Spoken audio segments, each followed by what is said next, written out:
আচ্ছা, নেতা হিসেবে মুজিবের কোনো সফলতা আছে? আমার দৃষ্টিতে তো কোনো সফলতা নাই। কারণ তার হিসাব মতোই ধরতেছি, ৩০ লাখ মানুষ মারা গেল, ৩ লক্ষ নারীর ইজ্জত লুণ্ঠিত হইল। তারপরে কি হইল? ৭২-এ মুজিব যে শাসন শুরু করলো, ৭৪-এ যে বন্যা হইল, সেই বন্যায় সারা পৃথিবী থেকে বাংলাদেশকে সাহায্য করা হইল। মার্কিন যুক্তরাষ্ট্র যে বাংলাদেশের বিরুদ্ধে ছিল মুক্তিযুদ্ধের সময়, পাকিস্তানকে অস্ত্র সাপ্লাই দিছে, সেই যুক্তরাষ্ট্র $500 মিলিয়ন সাহায্য দিল।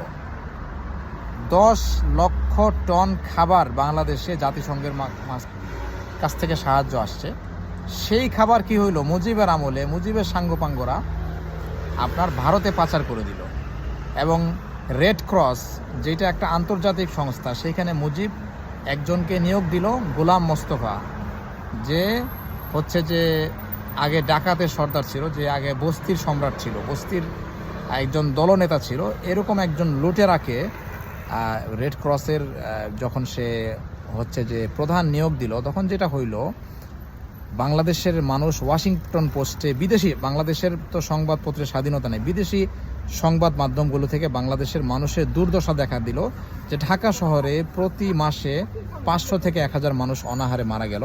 শুধুমাত্র রংপুরে হচ্ছে যে আপনার 1.5 লাখ মানুষ মারা গেছে। ওয়াশিংটন পোস্ট একটা ছবি ছাড়ছে, একটা ছবি তারা প্রকাশ করছে, যে ছবিতে দেখা গেছে একজন মা ঢাকার রাস্তায় পড়ে আছেন, তার সন্তানটাও কঙ্কালসার হয়ে আছে, তার বুকের স্তনটা শুকায় গেছে হচ্ছে যে দুধ না থাকার কারণে। তো এইরকম অনাহারে কিন্তু মুজিবের আমলে মানুষ মারা গেছে, এবং এগুলো আন্তর্জাতিক পত্রিকার খবর। একজন বই লেখছেন আবুল হাসানাত, যে বিদেশি সাংবাদিকদের দৃষ্টিতে মুজিবের শাসন আমল, আপনারা এই বইটা পড়তে পারেন, অনলাইনে PDF পাওয়া যায়। সেখানে দেখলে আপনাদের চোখ দিয়ে পানি পড়বে। বিদেশি সাংবাদিকদের লেখা, এগুলি আমার লেখা না।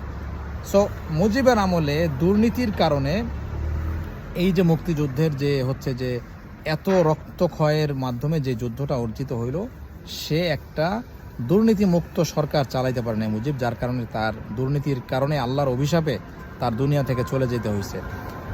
তো এই হচ্ছিলেন আমাদের জাতির পিতা, যিনি চাইলে বিনা রক্তপাতে, বিনা যুদ্ধে পাকিস্তান থেকে বাংলাদেশকে আলাদা করতে পারতেন আলোচনার মাধ্যমে, কিন্তু সেটা তিনি পারেন নাই। সেখানে 30 লক্ষ মানুষ মারা গেছে।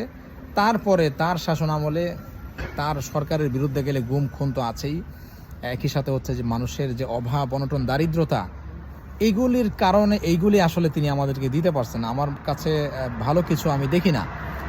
তো কর্নেল রশিদ বলতেছিলেন যে যদি আওয়ামী লীগ 10টা বছর চুরি না করতো, তাহলে এই যে রক্তক্ষয়ী যুদ্ধের পরে একটু সমস্যা হয়, কিন্তু চুরি না করলে 10 বছরে দেশটা দাঁড়ায় যেত। সো কিছুই